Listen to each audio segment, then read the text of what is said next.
Bueno, chicas, ¿qué tal? ¿Cómo están?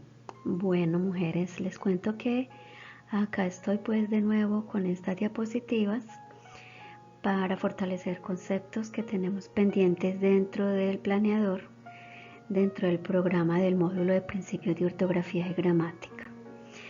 Es importante que estén mirando el blog porque allí ya les coloqué pues el video con las proyecciones que hice en el momento anterior.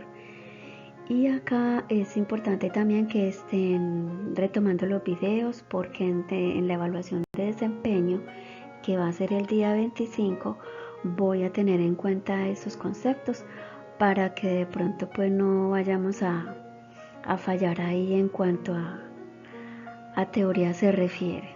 Igual vamos a hacer actividades de práctica y vamos a tener estos conceptos pues como muy claros y que vayan haciendo participación, pregunten, todas las inquietudes que tengan háganmelas saber para que no quedemos con esos vacíos y tengamos un mejor aprendizaje. Listo. Entonces vamos a empezar acá con esta plantilla, con esta proyección de PowerPoint, que continuamos con lo que tiene que ver con los signos de puntuación. Estos signos de puntuación vamos a ver lo que es el concepto, tipos de signos de puntuación y qué signos de puntuación existen que sean auxiliares. O sea, dar claridad en cuanto a esos signos de puntuación. A mirar lo que son las normas ortográficas, el concepto, qué son los prefijos y qué son los sufijos. Y vamos a aclarar eso. Igual en el blog estoy ampliando conceptos para que estén revisando el blog. Acá tenemos lo que es las incorrecciones gramaticales. Dentro de esas incorrecciones gramaticales tenemos el dequeísmo. Voy a mostrarles unos ejemplos y hay unos vicios del lenguaje que no solamente son verbales sino también escritos, y ahí cabe decir que está el dequeísmo, también tenemos el solecismo, la redundancia y la ambigüedad. Vamos a ver los conceptos para dar claridad en cuanto a esto. Empecemos entonces con los signos en cuanto al concepto. ¿Qué son signos de puntuación? O sea, uno muchas veces dice, no, yo sé que es escribir bien, poner el punto, poner la coma, pero no sabemos definir realmente qué es un signo de puntuación. Acá tenemos el concepto textual. Los signos de puntuación son exactamente los que delimitan las frases. Delimitan las frases a fin de que podamos tener una buena escritura en los párrafos y también haya una jerarquía sintáctica en las preposiciones. Recordemos que las preposiciones son a, ante, bajo, cabe, con, contra, de, desde, en, entre, hacia, hasta, para, por, según, sin, sobre y tras. Entonces se le da jerarquía a esas preposiciones cuando estamos haciendo el enlace, cuando estamos haciendo la conexión. Y también para corregir y estructurar bien el texto. En este caso sería un párrafo, hacer un documento, un acta, un descargo, qué sé yo, lo que se presente dentro de esa labor como secretario o dentro de un texto escrito. Y también da pie esos signos de puntuación a que nos ordenen ideas, y además nos permiten dar una claridad en las ideas principales y en las secundarias. ¿Listo? Vamos a ver entonces cuáles son los tipos de puntuación. Los tipos de signos de puntuación tenemos que son el punto. Dentro de esos puntos tenemos el punto seguido y el punto aparte. Tenemos la coma y tenemos el punto y coma. También tenemos las comillas, aunque las comillas está visto como una puntuación auxiliar. Tenemos los paréntesis, también está como una puntuación auxiliar. Tenemos los signos de interrogación, los de exclamación, los puntos suspensivos y el guión, que aunque el guión también es un punto auxiliar, es un signo de puntuación auxiliar. Listo. Claro esto. Vamos a ver entonces los signos de puntuación. Los signos de puntuación auxiliares tenemos, son aquellos que señalan pautas convencionales en los textos escritos. Es decir, yo no sé si recuerdan por allá cuando estábamos en primaria que nos ponían una serie de cuadritos en el mapa de Colombia o el mapa de Antioquia, y que si está con verde es porque esas son la economía de nuestro territorio, o que si está con amarillo entonces es la ganadería. Asimismo se maneja acá en gramática, pero entonces aquí tienen un nombre muy particular que ayudan a mejorar la comprensión, y tenemos estos que son el paréntesis, la raya, el guión, las comillas, la diéresis, el asterisco, la llave y el corchetes. Vamos a mirar en qué consiste la raya. La raya es muy parecida al del paréntesis, pero se emplea para intercalar notas aclaratorias. Ejemplo, esta noche, y dentro de raya coloca murmuró.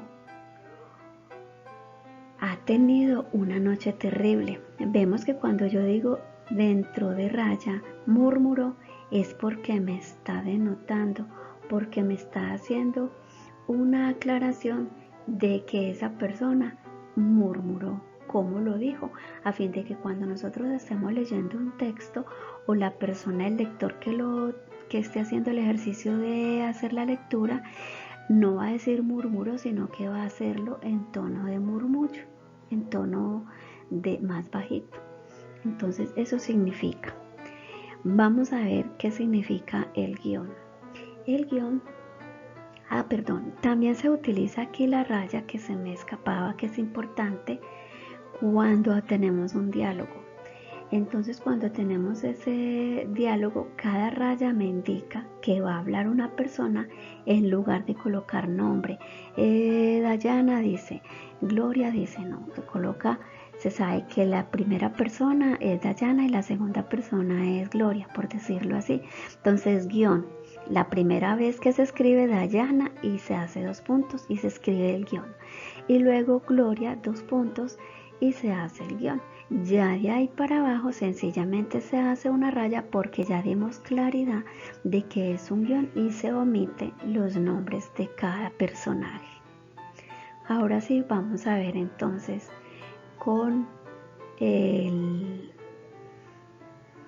vamos a ver qué es el guión. El guión se utiliza para separar una palabra que no cabe en un renglón. Aquí cuando yo les hablaba, qué pena, aquí en la raya, esa raya, cuando yo hablo de un guión, es un guión un guión de novela. Entonces se colocan rayas a fin de poder dar claridad de que se omite el nombre de la persona.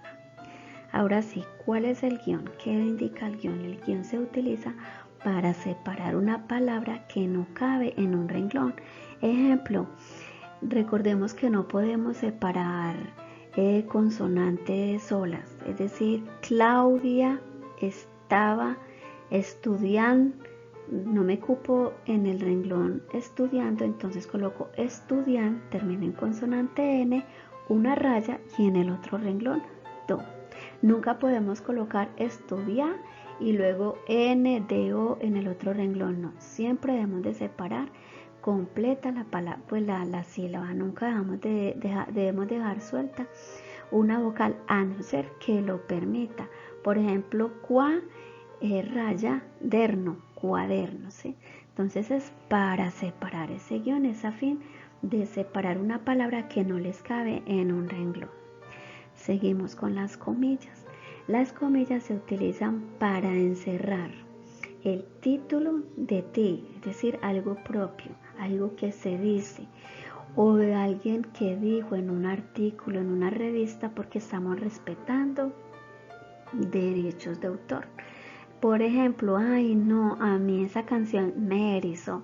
Esa palabra no es propia, esa palabra tiene un autor y ese erizó lo debemos de colocar en comillas porque de lo contrario podemos poseer problemas, porque si el lector, llegado el caso, se está editando un libro o está haciendo un párrafo para publicar y usted no está encerrando la palabra en comillas propio de un autor, esa persona lo puede ver y puede demandar porque está tomando escritos de esa persona. Vamos con la diéresis. La diéresis es un signo muy pequeño, que son dos punticos que se colocan sobre la U. Solo en las sílabas wo y gi, con el fin de que se pueda pronunciar bien la vocal U. Ahora vamos con el asterisco. El asterisco es un signo usado para el pie de página. Es explicar el significado de una palabra o es como una nota aclaratoria que generalmente va en el pie de página. Cuando se utiliza siempre repetidamente en una página no pueden ir repetidamente un asterisco. Si ya en esa página colocó 1, entonces el siguiente debe ser 2. Si le hace falta, es necesario hacer nota a pie, entonces ya no se coloca 2 sino 3. Hay que tener muy en cuenta esto, que es una nota de pie de página, el asterisco, y se utiliza 1, 2, 3 según el caso que se utiliza en cada página, ¿ok? Ahora vamos a ver qué es la llave.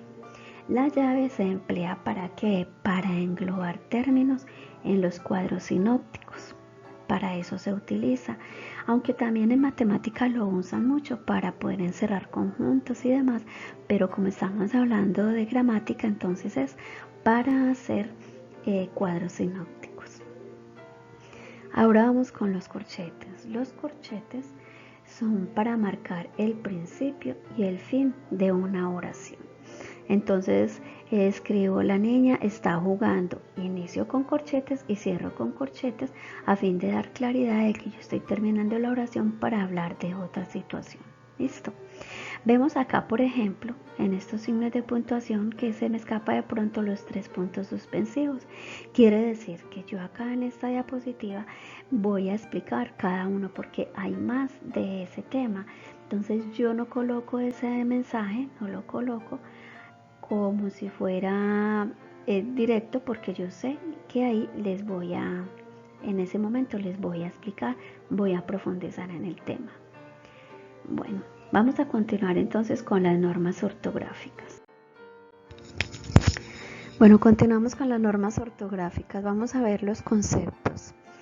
En estos conceptos vamos a tener en cuenta 7 aspectos. Entre ellos está lo que es buena ortografía, que buena ortografía sencillamente es hacer un buen uso de todo lo que tiene que ver con los puntos, las comas, punto y coma, todo lo que son los espacios, cuántos espacios dejo después de un punto seguido, cuánto después de un punto aparte, cuánto después de una coma, todos esos conceptos. Ya pues algunas cosas las hablamos en el anterior. Bueno, también vamos a ver entonces qué es el uso adecuado de las mayúsculas. Cuando hablamos del uso adecuado de las mayúsculas, son las que se colocan con una grafía de mayor tamaño que las minúsculas, cuando según el tipo de texto o el contexto o según la intencionalidad debemos de marcar esa mayúscula. Tener en cuenta de no mezclar mayúsculas con minúsculas, ya que no queda bien dentro de un formato literario o de un formato escrito, y tener en cuenta que si se escribe con mayúscula sostenida, entonces está haciendo alusión a que está gritando, a que está enojado. Entonces lo importante es tener en cuenta pues como el contexto donde se está dirigiendo el escrito para no rayar en ese tema de mala ortografía. Cuando hablamos de la división correcta de las palabras, entonces acá estamos hablando de que debemos de hacer la separación de las sílabas de una manera correcta, haciendo buen uso de la raya o el guión, como les expliqué en la diapositiva anterior, que es hacer separaciones por sílabas, no dejar una N por allá volando y luego la otra palabra que cuader y pongamos cuader, y ponemos la N y ponemos la O en el otro renglón. No, hay que poner separar por sílabas, hacer la separación de manera adecuada. En este caso cuader, guión o raya, y al otro renglón colocamos el no. También debemos de tener en cuenta la escritura apropiada de los números.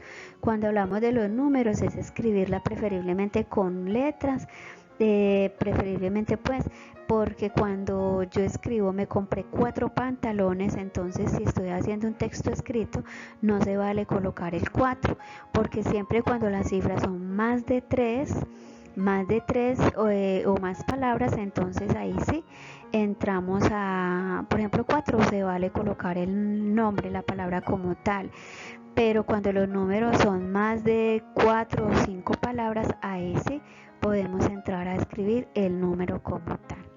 Los números seguidos de abreviaturas también se pueden escribir, por decir algo, 20 kilómetros. Entonces escribimos el número 20 y hacemos la abreviación de kilómetros, que es KM.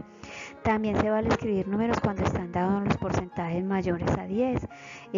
También se vale colocar las fechas.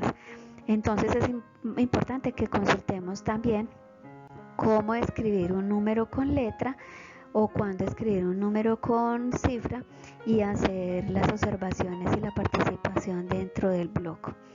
También tenemos la presentación del mensaje en bloques que sean tabulados y atractivos. Aquí juega mucho el conocimiento de la tecnología, el manejo de Word, Excel, para que quede con estética, que quede llamativo, que quede de acuerdo a la exigencia de la persona a quien le solicita el texto escrito, para no quedar mal en cuanto a esa norma, que quede mal visto pues frente a la estética y eso. Y tenemos por último la limpieza y carencia de borrones, es decir que es importante que no tengamos ni corrector, ni borrador, ni tachones, ni enmendaduras, ni señalar un slash porque la letra no sirve, no. Hay que repetir el texto escrito a fin de que quede bien presentado, porque no queda nada bien cuando está sucio, porque lo tenemos, porque se le cayó la grasa, porque le untó labial, no, eso hay que cambiarlo de una vez. Entonces es importante tener estos conceptos en cuanto a normas ortográficas se refiere. Ahora vamos a pasar entonces a los prefijos.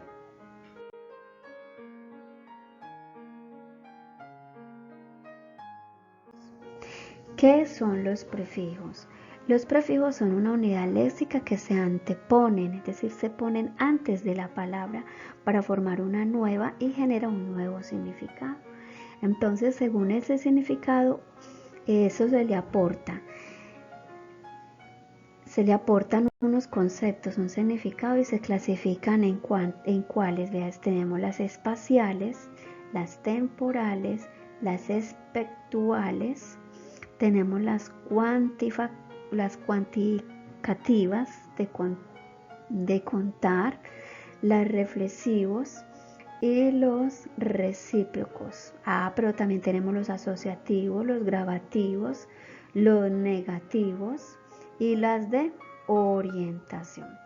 Vamos a especificar más o menos con unos ejemplos con respecto a ellos para que me entiendan. Vamos a mirar los espaciales. Los espaciales tienen que ver con todo lo que tiene que ver con la posición. Acá les voy a explicar, acá un momentico. Entonces tenemos acá los espaciales. Entonces cuando hablamos de prefijos espaciales nos indican posición. Entonces aquí tenemos antesala, está en la posición. Infraestructura, recámara, esa que está especificando un espacio, una posición. Espaciales, indican una posición. ¿En qué posición está? Está antes de la sala, está antes del cuarto, está en el antebrazo, antes del brazo, ¿cierto? Está en la sobrecama, es decir, que está en qué posición, encima de la cama. Entonces son como esos los ejemplos para que me entiendan. Vamos con los prefijos temporales. Cuando hablamos de prefijos temporales, es que nos indica en qué momento se produce algo o en qué continuidad se está dando algo. Entonces, si vemos que si es posterior a otro, entonces tiene el pos, posventa, posgrado, posguerra. Si es con anterioridad, entonces tiene el prefijo pre, una precampaña, está de preterminado, un preparatorio, una preparación. Entonces, porque simplemente está hecho con anterioridad. Cuando hablamos de ex ministro, es porque es antes de. Entonces ahí es donde está, ese ex ministro es un prefijo que está con anterioridad, que ya no es ministro. Antes era un ministro, ya no lo es, un ex ministro, o sea, es con anterioridad. Vamos ahora con los especuales o espectuales. Espectuales, les cambia la C. Por allá lo vimos en el anterior encuentro que hablábamos de la meronimia y la holonimia, ¿recuerdan? Aquí tenemos una que nos cambia la letra. Entonces, cuando hablamos de esos especuales o espectuales, que viene a ser lo mismo, es simplemente cuando hay una repetición. Entonces tenemos el ejemplo, reencontrarse, se reencontró, reintentó, ¿sí? Ahora vamos con los reflexivos, los prefijos recíprocos o asociativos, que son estos tres, reflexivos, recíprocos o asociativos. Me pasó pues poner acá en negrilla esto. Entonces tenemos que ese se refiere a la presencia de un prefijo que modifica el significado del predicado, es decir, lo que complementa a un sujeto. Por ejemplo, aquí tenemos autocrítica, entonces es porque habla sobre uno mismo, entonces está autocrítico, autosuficiente, autodidacta. Cuando es reciprocidad, entonces se coloca el prefijo inter. Entonces está interactuar, interrelacionarse, internacional, intrafamiliar. Cuando hablamos de intra, es cuando está dentro de. Entonces es internacional, intrafamiliar, introspección, cuando está dentro de. Cuando hablamos de simetría, entonces está el prefijo el co. Entonces simetría es coautor, es consuegro, es compadre. Entonces este es de simetría. Está hablando de un prefijo de simetría. Cuando hablamos de cuantitativos indican cantidad. Entonces cuando hablamos de cantidad, entonces tenemos que si es bi, entonces se dice bilateral, binóculo. Si tiene el prefijo entre, es porque está a medias, entonces quedó entreabierta, entrever. ¿Cuál tenemos acá? Bueno, tiene cuando es algo a medias se coloca el prefijo entre. Cuando tiene el prefijo nos quiere decir que es grande y gigante, entonces decimos macro gigante, macrocefalia, macrofiesta, porque fue grande, porque fue gigante. Cuando es de uno solo, cuando habla de una sola cosa, entonces tiene el prefijo mono, monosílabo, monólogo, monopop, ¿qué se llama eso? Que es cuando hablamos de uno nada más. Cuando son varias tiene el prefijo multi, entonces está multicultural. Cuando tiene varias vitaminas, cuando tiene muchas vitaminas, entonces multivitamina. Bueno, cuando tiene, cuando tiene el re, es porque es repetido, entonces rebuscar, requete limpio, se utiliza el prefijo re o requete, perdón, entonces requete limpio, requete sucio, reembolsar, porque estamos haciendo un repetido, ¿cierto? Listo. Poli apunta a varios, o sea que tiene varios probivalentes, tiene varios componentes, entre otros. Son conceptos pues que es imposible pues hablar de cada uno porque pues no alcanzaría el tiempo, pero en el blog lo estaré, y reitero, en el blog estaré dando más claridad en estos conceptos. Vamos a ver entonces los que son prefijos que son de grados. Está magnitud, pues cuando prefijos de gradativos, perdón, es cuando habla de magnitud. Cuando es en exceso, entonces está la hiper. Cuando es en exceso, imperativo. Cuando le falta, tiene el hipo. El prefijo hipo, como la hipotermia, como la hipotiroidea, porque le falta, ¿cierto? Cuando está más o menos a media, entonces también cabe semiabierto, que es de grado, de gradativos, el grado en que se encuentra la situación. Cuando hablamos de inferioridad, entonces está por debajo, como el subdirector. Y cuando en vez de está el otro, entonces se coloca el prefijo vice. Siempre, la primera terminología nos está hablando de por encima, sobre. Entonces tener como en cuenta eso. El hipo le falta, el vice está por debajo. En vez del presidente, entonces está es el vicepresidente. Bueno, entre muchos otros ejemplos. Tenemos los negativos, que es todo lo contrario, que es lo atípico. Entonces siempre tienen el prefijo a o an. Entonces ahí vemos antigripal, tiene el prefijo an, o sea que es lo atípico, lo enorme, ¿cierto? Cuando tenemos ese des, es el opuesto a lo que prevalece: desempleado, desalmado, desahuciado.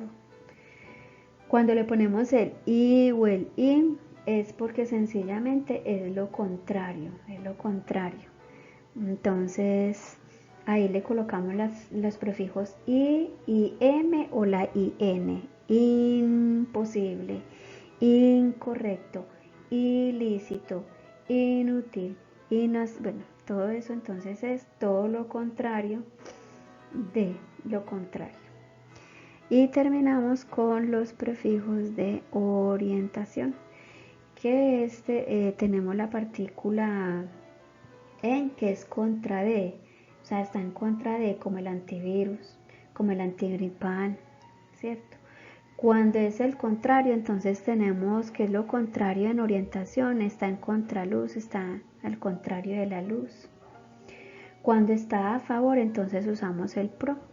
Cuando está a favor, entonces es porque es muy proactivo, porque es pro amnistía, entre otros. Hay que tener claro pues como todos esos prefijos para saber en qué momento le voy a dar utilidad en el momento de hacer una escritura o hacerlo la mención verbal, para no quedar mal en cuanto a eso. Veamos ahora entonces los sufijos.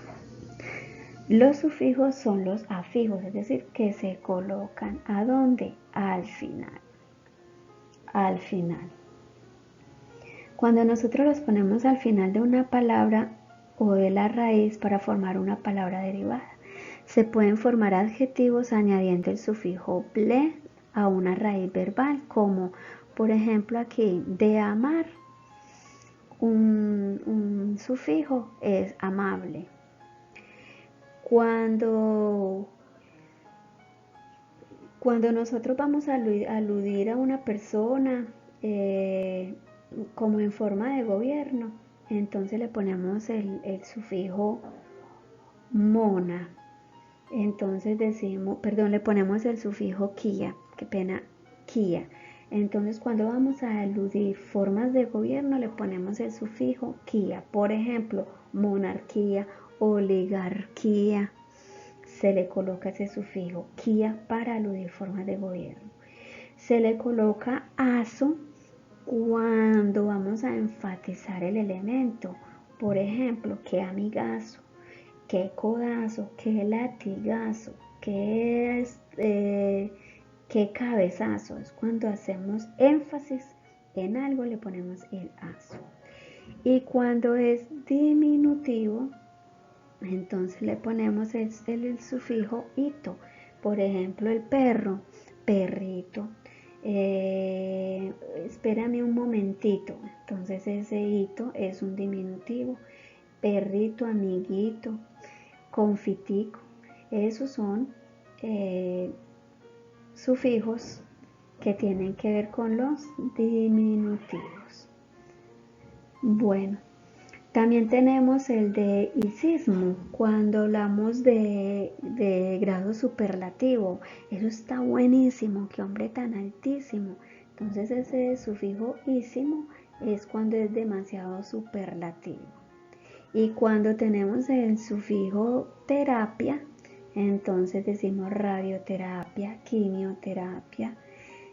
Todos los que terminan en terapia es porque tienen que ver con un tratamiento.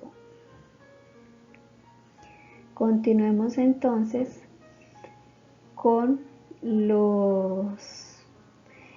bueno, acá también cabe con los gentilicios. Por ejemplo, a los antioqueños se le pone el sufijo ño. Antioquia, antioqueño, eño. Por ejemplo, Segovia, no, segovianos. Entonces ya es diferente con los gentilicios y ahí estamos colocando unos sufijos, es decir, que van al final de la palabra, ¿ok? Bueno, en cuanto a estos sufijos, vamos a ver que se dan dos clases de sufijos. De hecho, en el concepto anterior ya les hice pues como unos ejemplos para que me entendieran más o menos, pero hay que tener en cuenta esto de que los sufijos tienen dos tipos, que son los derivativos y los flexivos. ¿Cuáles son los derivativos? Son los que al ser agregado una raíz o un lesema generan una nueva palabra. Esto es muy común pues en cuanto a que hay afinidad en cuanto a los adjetivos, los sustantivos, los adverbios, los verbos, y que la palabra nueva a veces queda distinta porque se le agregan las terminaciones, por ejemplo, saura, sion, ante, todas esos prefijos. Acá tenemos entonces ura, sion, ante, ero, ino. Ya en el anterior les expliqué más o menos qué consistía cada uno de ellos. Entonces, cuando hablamos de aumentativos, aplica esa y aplica el ito. Cuando exageradamente, por ejemplo, ahí le estamos dando aumentativo. Entonces es un sufijo derivativo porque está aumentando exageradamente, claramente está aumentando. Y cuando son diminutivos, entonces le ponemos el prefijo, el sufijo ito. Acá es los sufijos. Entonces colocamos medio que amigazo. Entonces miramos que tenemos el aso, entonces es un aumentativo, es un derivativo. Cuando le ponemos buenísimo, ese buenísimo es un aumentativo y es derivativo. Y también tenemos los flexivos, los sufijos flexivos, que son los que generan nuevas palabras y que varían en el género y el número, según se le coloque al final la palabra a, o, os o as. Me está determinando si es el género que es masculino o femenino o si es el número que es singular o plural. Miremos por ejemplo perrito. Perrito es un derivativo porque tiene la terminación ito, que es un diminutivo, ¿cierto? Y también podemos decir que es flexivo porque si yo Le puedo observar, dice perrito, estamos hablando de un género que es masculino, que lo está determinando el artículo, el perrito. Si le ponemos a psicología el sufijo os, entonces no quedaría psicología, sino psicólogos. Le cambiáramos ia por os, entonces quedaría psicólogos. Me está determinando que es el género masculino porque estamos hablando de los psicólogos, y me está hablando del número plural porque me está hablando de varios psicólogos. Pero si yo le coloco a psicólogas, entonces me está determinando que el género es femenino y el número es plural. Entonces flexivos me determinan género y número, y derivativos me determinan si aumentan o disminuyen los sufijos.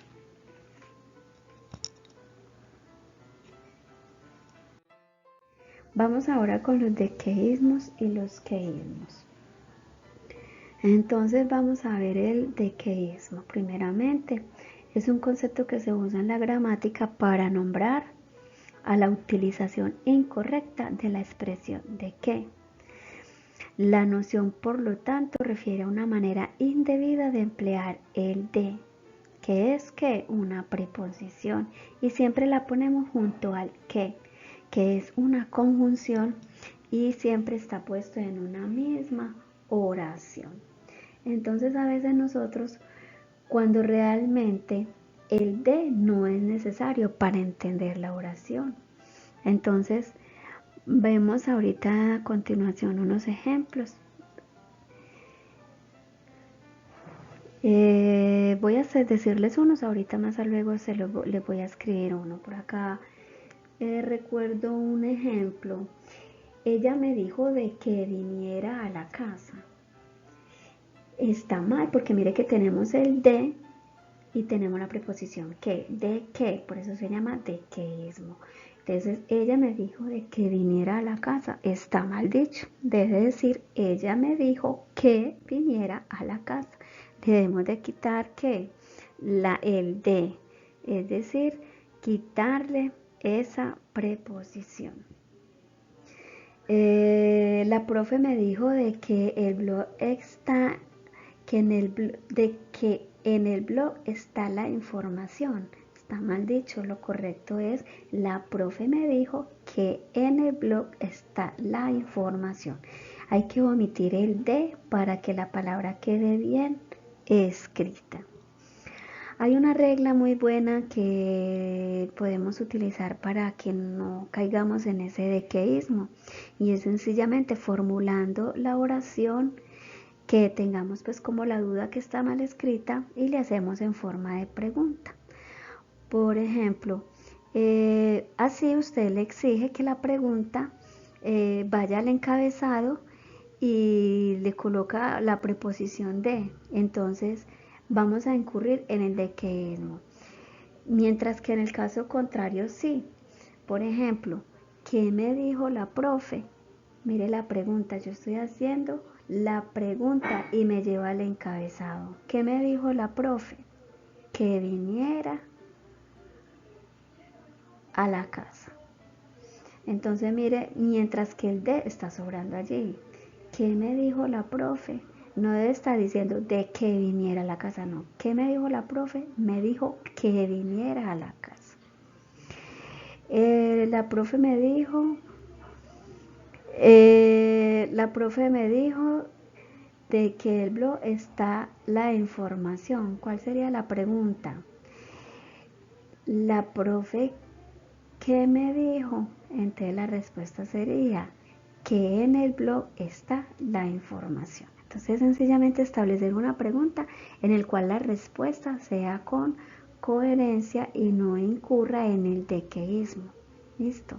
Entonces ahí el truco es mirar bien esa preposición de donde la estamos utilizando.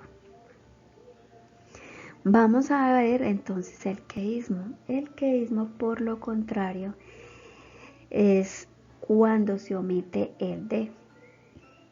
Aquí hay que tener muy buena dicción, muy buen léxico, hay que leer para poder pues perfeccionar este tipo de situaciones y de incorrecciones gramaticales.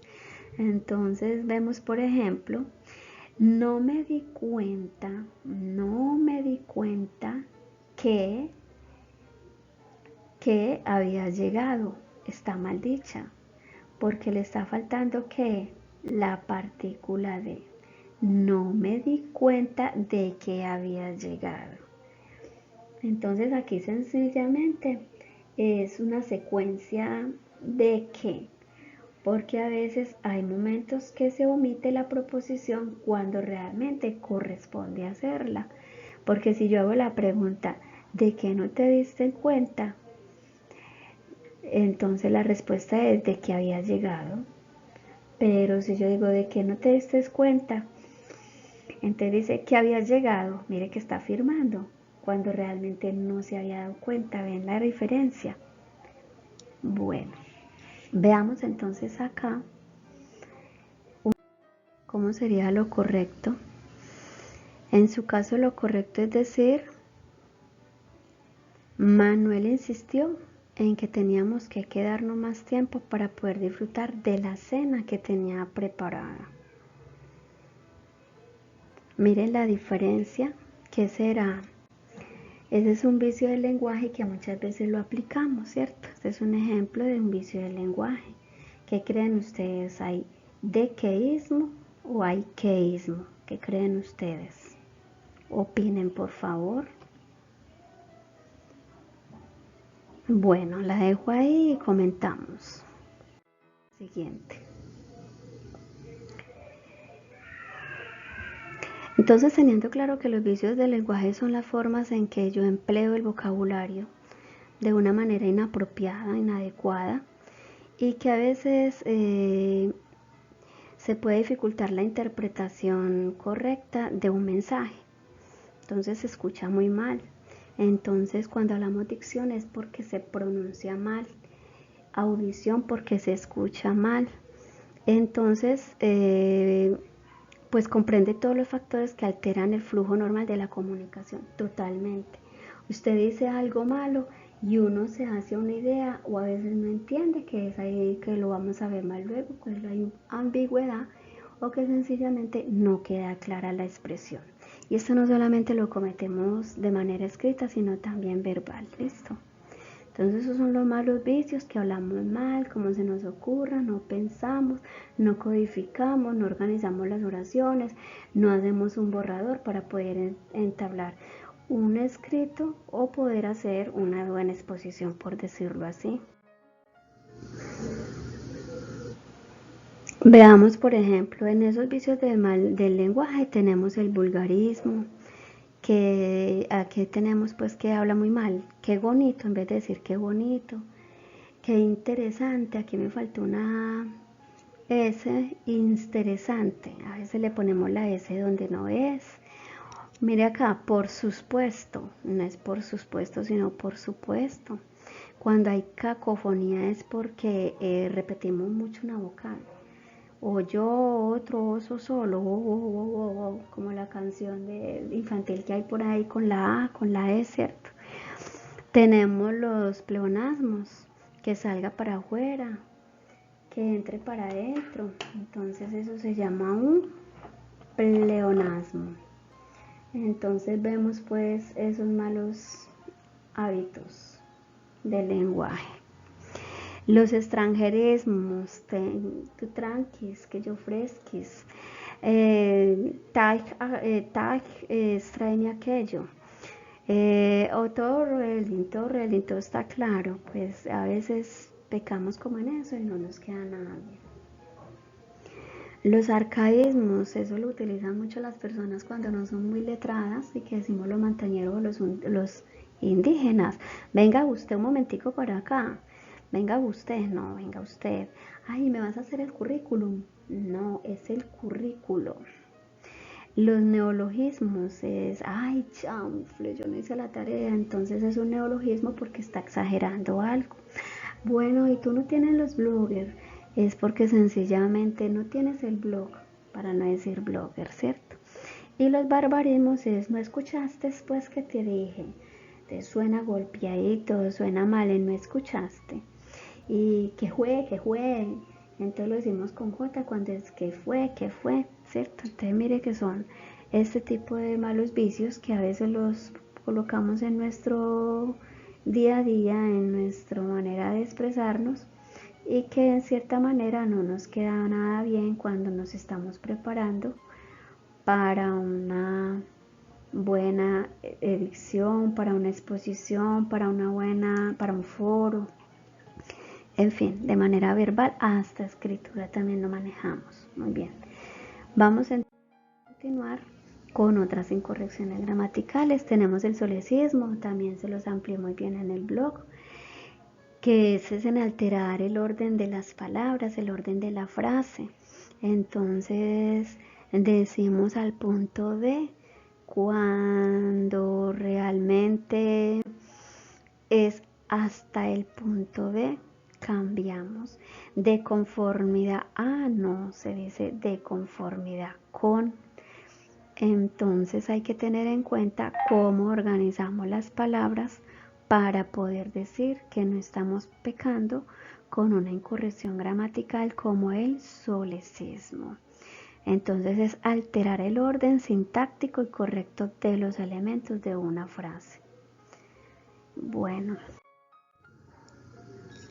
acá vemos el concepto de redundancia, que es el empleo de palabras innecesarias para expresar una idea o el concepto por estar ya expresado con otras palabras o por sobreentenderse sin ellas. Exagera pues como hay, baje para abajo, o el hueco estaba hueco por dentro, mire que está diciendo lo mismo. Eso es redundar. A veces en textos literarios muchas veces pueden tener un párrafo o a veces oraciones completas que permiten redundar, decir lo mismo y entonces raya en la mala escritura, en la mala redacción. Mire por ejemplo pensando llegué a la conclusión de que aquel momento aciago no había asistido exactamente a un terrible sacrilegio religioso. Miremos pues la redundancia y me comentan cómo lo ven ustedes. Acá también de palabra más, palabra menos es la repetición de sonidos, palabras, construcciones textuales para expresar una idea o un concepto que ya ha manifestado con otras unidades semejantes. O sea, está diciendo lo mismo y entonces realmente pues esta es redundando y eso sobra dentro de una escritura, dentro de un texto escrito. Entonces la redundancia pues es empleada como un recurso literario. El emisor cuando tiene un gran interés en ser comprendido correctamente, a veces utiliza la redundancia en repetición. Mire, fui testigo presencial del asesinato. Entonces, si fue testigo presencial, obviamente, si estaba allá era porque estaba presente, ¿cierto? Si es testigo, estaba presente. Estaba volando en el aire, volando. Si vuela, pues obviamente uno no vuela en la tierra, ¿cierto? Entonces es como eso. Ahora vemos la ambigüedad.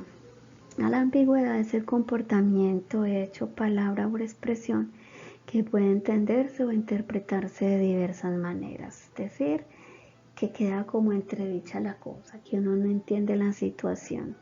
Entonces la ambigüedad puede estar referida también a un comportamiento o una actitud que genera inseguridad, duda, desconfianza, poco precisa, poco objetivo.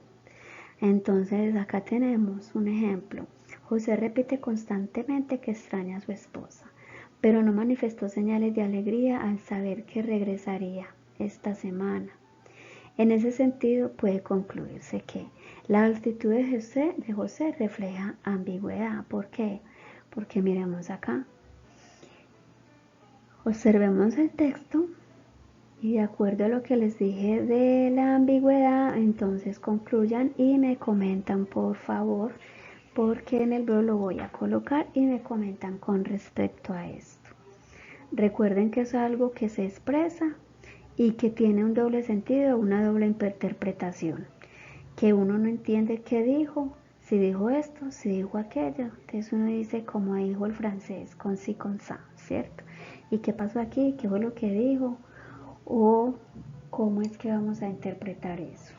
Entonces es como eso, muchachas, mirar a ver ese ejemplos y me van a comentar a través del blog. Esto por ahora.